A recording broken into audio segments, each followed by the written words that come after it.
السلام عليكم ورحمة الله وبركاته. وحالتها وهذا الدبدي وحقولن كل كورس أو ما هذا كان عستاد سومالي لان ميل وري جوغان با انت عاو halkan timid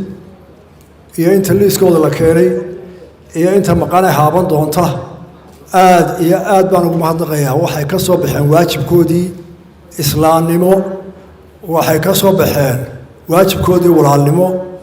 waxay ka soo baxeen waajibkoodii wadanimo aad iyo aad baan ugu hambalyeeyaa waan u mahadnaqayaa walaalayaal lacagta lagu qiyaasay inay ku gubatay suuqa weyn oo aheen waxaanu ka soo qaaday bilyan iyo badh ilaa 2 bilyan 7 cisho aynu joogno waanu caawa intii u badneed u rino 8 milyan halkan aan isugu keennay waxaanu qaadnay tallaabadii u horreysay tallaabadaana waynu wadaynaa ilaa aynu hubsanno intii aynu kari karayno inaynu u xoologeyno dadka halkaa ku cayroobay wixii dad aynu saaxiibanahay iyo caalamka kale iyo Soomaalida kale walaalaheen naga soo gaadhaa waa hawl ay naga furtay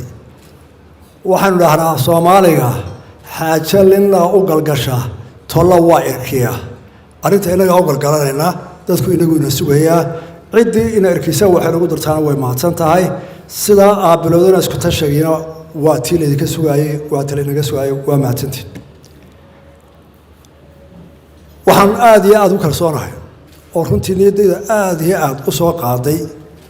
oo aan aad ugu aaminsanahay dadka Soomaaliland inay qarannimadooda iyo wadajirkooda iyo dantooda u midaysan yihiin markay wax dhacaan dad dhan oo inta la qof iyo laba way qaldami karaan mar walba qof garad galaba iyo qof qaldama iyo shaydaan iyo iska jiraan laakiin ummadda waxaan tusayaa sida caawa ilaa habeenkii jimcaha isugu duubnayd qof kasta da' kasta u yahay oo Soomaaliland meel wali joogaba qof aan shaydaan duubsan wuxuu ku dhawaaqayaa dadka loo gurmado hala midoob habeenkii dabka markuu dhacay saacadu markii uu saaca socday waxa laga baqtay kara waay kumaan qof oo Soomaaliland Hargeysa joogay oo Soomaaliland ayaa qof rumaysiga gargaar oo dabka aqli ahaan kala carar intaan ku kala soo gaarin deetana waxa xirmay meel la soo maraa la waay deetana waxa noqotay in 1200 oo ciidan soo galay magaalada oo dadkii xoog lagu saaray gabigooda magaalada la xiray iyo meesha gubanaysa wixii dawladda markaa xilka hayay ama ku toosnaa haday jarna tahay iyo haday mayor tahay oo sirtayna saldhig dhaxay isugu yimaatay deetana laba go'aan baa la gaaray dadkii xoog laga saaray magaalada oo laga xiro iridoo dhan xoog lagu dhaqaajiyo ciidamada la soo galay baabuurta qafirin iyo in cagafila dooro la dumiyo magaalada ka laga gooyo si aanu dabku u gaarin aanu isaga gudbin nusaaci hore ilaa 45 daqiiqo waxa dhacay confusion oo wala iswaawaaye oo waxba wareeray laakiin ilaa 45 daqiiqo ka bacdi wax waliba waxa noqday wax controlina iyo qof waliba hawshu qabanayo qof waliba hawshu ka gadayo ilaa ciyaar hadlaayo mayorka sabcad qaado baxa magaalada lahada marka ciidamada waa loo kala qaybiyay agaga militariga badda asluubta socdaalka madaxtooyada dhamaan waxa ilaahay mahadiya inaan yeelano awood aan wax ku qorayno inta dadku ina garab carinay qof waliba in kastoo hebel waa taagna taas waxay ku tuusaa in qarankan yahay mid dadkiisu ilaashanayo isku duuban cadalo aan waxba ka qaadi karaynin waxay doonayaan mustaqbalka xaqiijinaya inay noqdaan qaran taagan oo adduunka aqoonso walaalayaal balaba isu qiyaasa balaba arrimood isu qiyaasa sidee sadkii waxay dhacay dalka dhan baa saa waa heer noqday bari ilaa galbeed magaalo kasta iyo meel kasta Hargeysa habeenkan u yarahay habeenka loogu yar habeen qaadkooda 150 milyan shicib bad baan u qaajir intii lagu jiray ilaa habeenkii laga baxay daawucuna ka badnaa ka qaxaya iyo toomusha iyo ka odayga meel laga tagay walaabo cuna ilaahay buu waxa laga tagay cid islaama iyo gaara oo tacsisay Soomaaliland oo tirada waxa ku dhacaya alla ilaahay shalay oo tan oo Mareykan oo sanadka ah iyo qolada Ingiriiska ah oo xisbiga bariga waraaq qorsatay wararka wax ka dhacaya laga eego mooyaane dawlad islaama iyo to Carabeed iyo to Afrika iyo urur maanta waa heen waa market waa suuq magaalo ku yaala dalka intii kale way noo qabtaan bal waxaad qiyaastaan in ka badan inta anigu waan hubay soo gaadhay dhowr iyo 40 dowladood ayay madaxdooda laga soo taxsiisay ururadana hadalkooda daa baarlamaanada daa dadka jaarka ah ee af Soomaaliya ku hadla horta iyaga meel ay joogaanba ka ari la jooga ka geel la jooga ka magaalo jooga qof Soomaaliya oo arinta ka gilgilan oo inoo ducaynayn oo gurmanayn malaha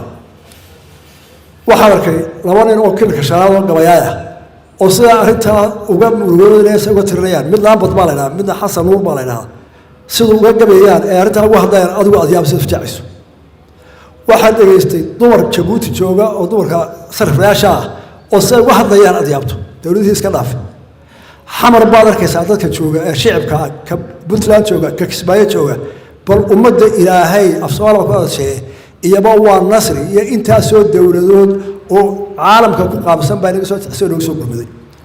waa Ilaahay mahadi maxay ku timid waxay ku timid adkeysigeena hore kan qaxootiga ka soo mooday kan dowladda ku dhisnay kan doorashada ku sameynay kan lacagtan ku sameynay kan adduunka sunaynaa ummad jirta oo u qaranta qaran waxna maamulan karta iyaduna isbisi karta taasaan kulliyad samay caaw bal u fiirsada ardayda jaamacadaha ee gabar leh ee wiil leh hooyada shanta xaafadda Hargeysa intay is abaabuleen lacagta iska uriyaan $2 $5 ee saddexda waqti cuntada sameynaya ee iyagu karinaya ee qaybinaya ee ciidanka iyo ka baahan iyo ka socdaba dasuud buuxda Afrika saddexda maalin way taageen dumarkaas iyo dhalinyaradaas inamada dhalinyarada koox kooxo abaabulay ee magacyada badan leh ee dhammaantood meesha waxaan u joogayaa gabadh inta sharaxdo qofka dumar ah oo xaalaysa suuqaadtay iyadoo ciidan ogeyn walaal lagu ogyahay dadkaaga koob dawladda koob walaalada koob saasoo wada shaqeynaa gabadha suuqa xaalaysa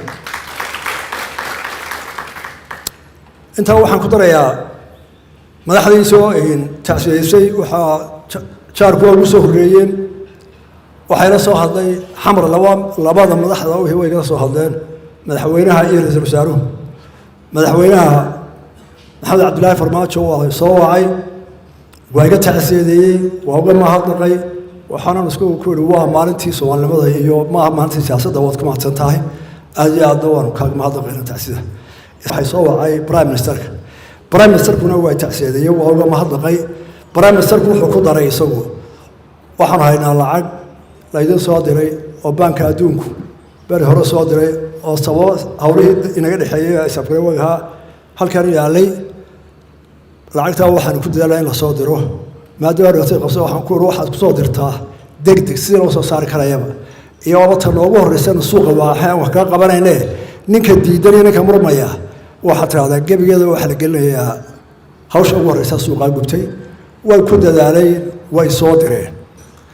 wuxuu ugu daray annagu dawlad ahaan haddaan nahay dawladda Soomaaliya waxaan ku daraynaa 1 milyan oo tigidhsan soo dirayna waa ku mahadsan yihiin waxaan aad ugu mahadnaqayaa ganacsada Muqdisho